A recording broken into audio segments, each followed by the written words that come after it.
Okay guys, तो जो gravitation chapter था हम उसका थ्योरेटिकल पार्ट पूरा कर चुके हैं।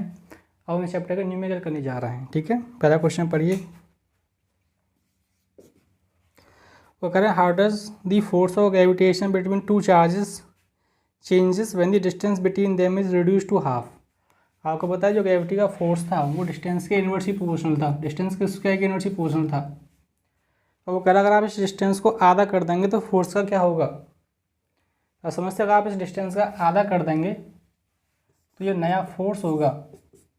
डिस्टेंस आधी कर दी ना आपने, ये 4 होगा, 4 कहाँ चला जाएगा ऊपर। This is equal to 4 times of 1/r²। तो ये नया फोर्स होगा, वो पुराने फोर्स का क्या हो जाएगा, 1/4 टाइम्स हो जाएगा। ठीक है, सॉरी, जो नया वाला फोर्स होगा वो पुराने वाले फोर्स का, क्योंकि आप क्या लिख सकते हैं 1/r², मैं क्या लिख सकते हैं 4 टाइम्स ऑफ 4। तो ये नया फोर्स है, पुराने फोर्स का कितना टाइम्स हो जाएगा, 4 टाइम्स, 4 गुना हो जाएगा। ठीक है, आप इसका स्क्रीनशॉट ले लीजिए।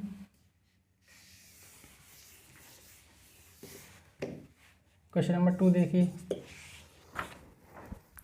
क्या कहता है। Question number 2, gravitation force acts on all object in proportional to their masses.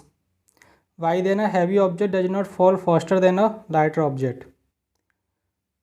वो कह रहा है जो ग्रेविटी का ये फोर्स होता है ऑब्जेक्ट के मासेस पर डिपेंड करता है। फिर जो हैवी ऑब्जेक्ट होता है वो लाइटर ऑब्जेक्ट से why then heavy object does not fall faster. तो एक हैवी ऑब्जेक्ट नीचे जल्दी क्यों नहीं आ जाता compare to a lighter object. तो ऐसा इसलिए होता है क्योंकि चाहे ऑब्जेक्ट हैवी हो चाहे ऑब्जेक्ट लाइट हो, उन पर सेम एसिएशन लगता है, सेम ग्रेविटेशन एसिएशन लगता है स्मॉल जी, जो और कितना होता है वो 9.8 मीटर पर सेकंड स्क्वायर है कि नहीं। जितना जी हैवी के लिए है उतना ही जी लाइट के लिए, तो दोनों की वेलोसिटी में चेंज कैसे आएंगे, सेम आएंगे, इसलिए दोनों आपके साथ साथ अर्थ पर आएंगे। ठीक है, आप लेंगे since G is same. Okay, since G is same, दोनों के लिए जी कैसा रहेगा, सेम रहेगा। 3 देखिए, what is the magnitude of the gravitation force between the earth and 1 kg object on the surface of the earth. What is the magnitude of the gravitation force between the earth and 1 kg object on the surface of the earth, mass of the earth and radius of the earth. Earth के surface पर रखा हुआ है, यहाँ रखा हुआ है, ये ऑब्जेक्ट हो गया, इसका मास आपको दिया हुआ है, अर्थ का मास आपको दिया है, ये डिस्टेंस आपको दी है। आप फॉर्मूला जानते हैं, एफ इक्वल टू क्या होगा, G/m/r²। ठीक है, आपको सारा डेटा दिया हुआ है, आप क्वेश्चन सॉल्व कर सकते हैं।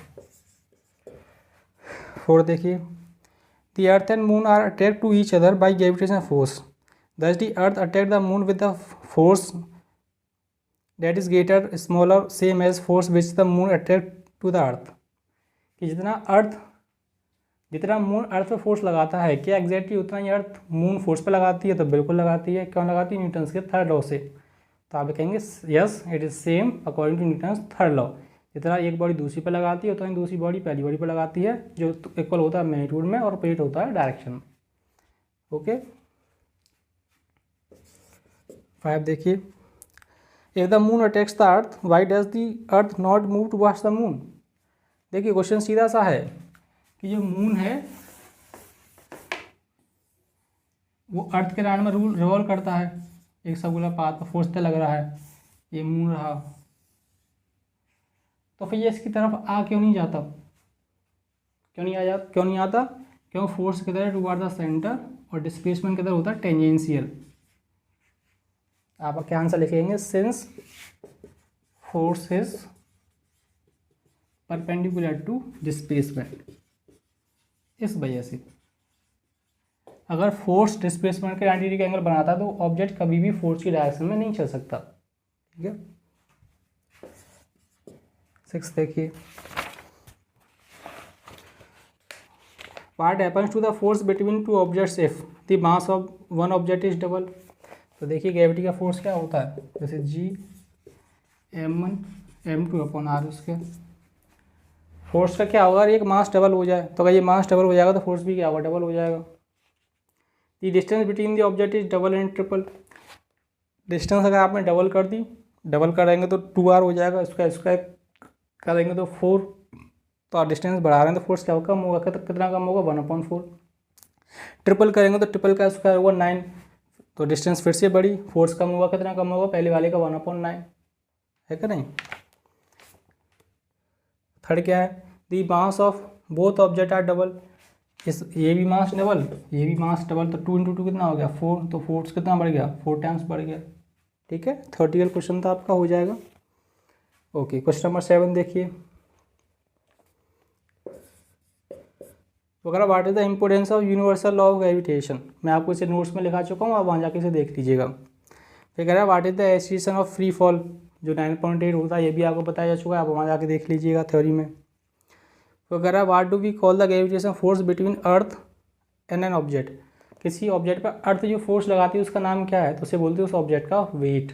ठीक है, वेट क्या होता है, जो अर्थ जितना ग्रेविटी का फोर्स लगाती है बस उसी उस ऑब्जेक्ट का क्या बोलते हैं, वेट बोलते हैं।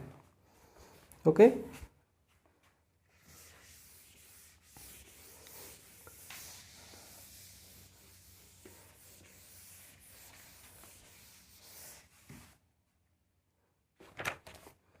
Question number 10.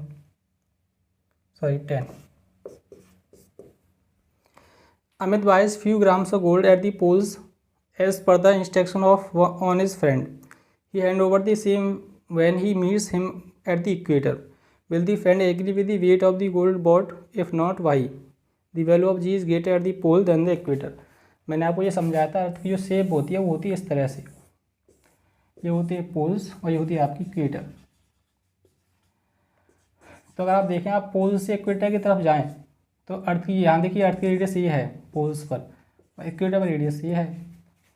मैंने आपको सिखाया था जो स्मॉल जी होता है वो होता है G/m/r²। यहाँ की आर क्या होती है, अर्थ की रेडियस। तो और वेट का फॉर्मूला क्या होता है, mg। तो ये दोस्त ने गोल्ड खरीदा mg, तो जब उसने गोल्ड खरीदा पोल पर, तो पोल पर मास तो वही रहेगा, मेगा सेम रहता है, लेकिन जी पोल पे देखिए पोल पे आर छोटी होती है, पोल पे आर छोटी होगी तो पोल पे जी कैसा होगा, बड़ा, और पोल पे जी बड़ा होगा तो वेट कैसा होगा, ज़्यादा होगा, है कि नहीं। और जब इक्वेटर पर आ जाएगा तो इक्वेटर पर जाके क्या होगा, रेडियस बड़ी हो जाएगी, रेडियस बड़ी हो जाएगी तो जी छोटा हो जाएगा, और जी छोटा हो जाएगा तो वेट भी कैसा होगा, कम। तो वो ये कहेगा कि भाई मैंने तो तुझे कहा था इतना 100 न्यूटन का लाना, लेकिन यहाँ आके वो 95 न्यूटन ही बैठेगा, तो वो क्या कहेगा, तूने कुछ गड़बड़ कर दी है नहीं। तो वो जो दोस्त है अपने दोस्त से एग्री नहीं करेगा, लेकिन उसे क्या पता उसकी कोई गलती नहीं है, ये तो अर्थ की शेप की वजह से ऐसा हो गया। क्वेश्चन नंबर 11 पढ़िए। ठीक है, तो आप आंसर लिखेंगे नो, एग्री नहीं करेगा।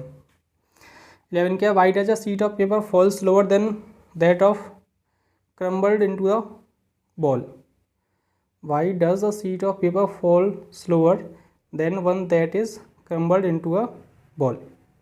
एक पेज की बॉल बना लीजिए, एक पेज का ऐसा सीधा पेज रखिए, दोनों को गिराइए, तो आप देखेंगे जो पेज होता है वो ऐसे ऊपर ऐसे करता रहेगा, बॉल फटाक से नीचे आ जाएगी।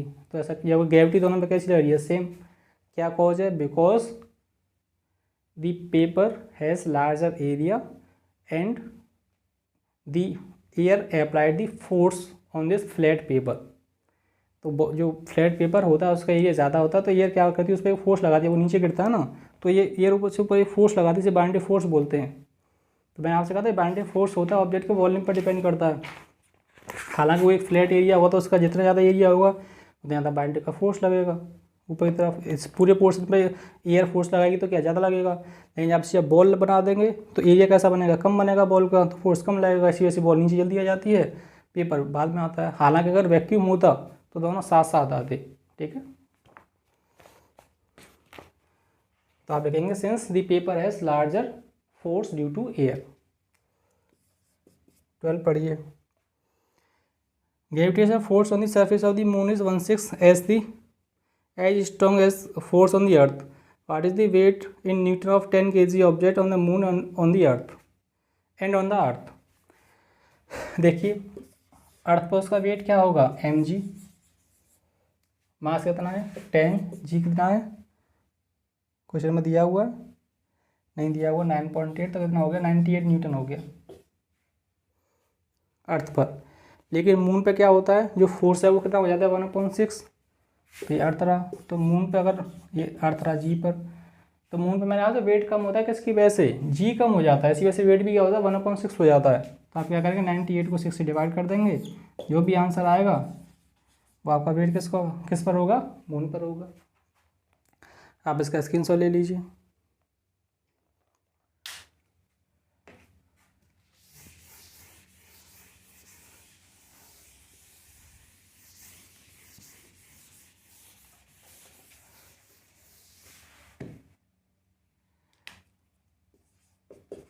क्वेश्चन नंबर 13 देखिए।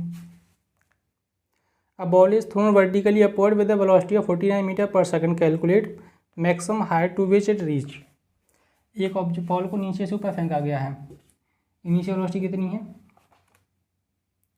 49 मीटर पर सेकंड। ये पूछा बताइए कहाँ तक चली जाएगी, मैक्सिमम हाइट पूछी है, फाइनल वेलोसिटी कितनी होगी 0। भैया ये मैक्सिमम हाइट पर पहुँचेगी तो उसकी फाइनल वेलोसिटी कितनी हो जाएगी 0 हो जाएगी। तो हाइट पूछी है और ये किधर जा रहा है ऑब्जेक्ट ऊपर की तरफ, तो एक्सीलरेशन कैसा होगा नेगेटिव होगा, मैंने आपको बताया था। नीचे आता है तो एक्सीलरेशन पॉजिटिव होता है तो नेगेटिव। इनिशियल वेलोसिटी है, फाइनल है, ए पता है, डिस्टेंस बतानी, कौन सी इक्वेशन लगा दें, थर्ड लगा दीजिए। क्या होती है v square equal to u square plus 2s। देखिए अंडर ग्रेविटी लगानी है तो v square equal to u square minus 2gh। एक जगह जी आएगा, डिस्टेंस की जगह उसकी हाइट आएगी। ठीक है, हाइट पूछी है, जी पता है आपको, फाइनल वेलोसिटी पता है 0 होगी, इनिशियल वेलोसिटी आपको क्वेश्चन में दी है, क्वेश्चन सॉल्व किया जा सकता है, आप कैलकुलेशन कर लेंगे। क्वेश्चन नंबर 14 देखिए। A stone is release from the top of the tower of height 9.6 metre. Calculate the final velocity just before touch the ground. एक हाइट है, ठीक है, ये इस वाले क्वेश्चन का डायग्राम था। क्वेश्चन नंबर 14 का डायग्राम मैं ड्रॉ कर रहा हूँ, चलिए इसे मिटा देता हूँ, आप इसका स्क्रीनशॉट ले लीजिए।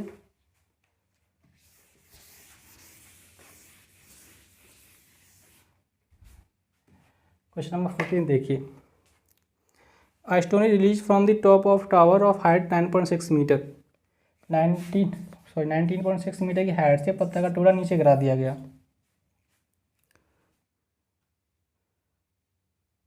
Calculate the final velocity just before touching the ground. Ground से टच करने से पहले इसकी आपको फाइनल वेलोसिटी बतानी है। आपको बताइए इससे आप छोड़ेंगे तो कोई इनिशियल वेलोसिटी देने की जरूरत है नहीं, तो इसकी इनिशियल वेलोसिटी कितनी होगी 0। इनिशियल वेलोसिटी 0 होगी, फाइनल वेलोसिटी आपसे पूछिए, हाइट आपको दी है, सेम इक्वेशन लगाएंगे, ये पहले लगाई थी, लेकिन अब एक्सीलरेशन कैसा होगा, नीचे आ रहा ऑब्जेक्ट तो एक्सीलरेशन कैसा होगा पॉजिटिव।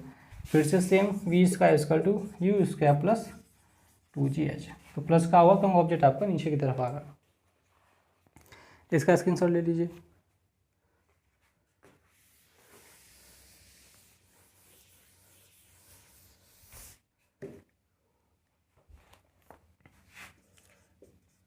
फिफ्टीन देखिए,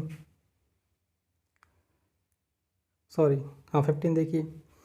A stone is thrown vertically upward with the initial velocity of 40 metre पर सेकेंड। एक ऑब्जेक्ट को ऊपर की तरफ फेंका गया है और उसकी इनिशियल वेलोसिटी कितनी है u 40 मीटर पर second.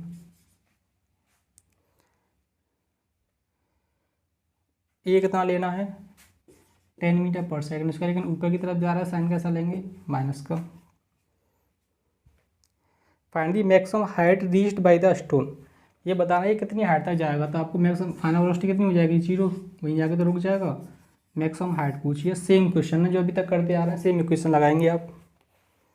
What is the net displacement and the total distance covered by the stone. तो ये यहाँ से यहाँ तक जाएगा तो जो इसकी डिस्टेंस होगी वही इसका क्या होगा डिस्प्लेसमेंट होगा।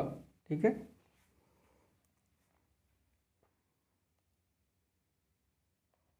ठीक है भाई, नेट डिस्प्लेसमेंट होगा भाई, इसका क्या होगा टोटल डिस्टेंस होगी। लेकिन अगर ये ऊपर जाके नीचे आ जाता तो डिस्टेंस तो डबल हो जाती, लेकिन डिस्प्लेसमेंट 0 हो जाता, क्योंकि जहाँ से चला था वहीं आ गया। ठीक है, सेम पैटर्न का क्वेश्चन आप कर पाएंगे आराम से।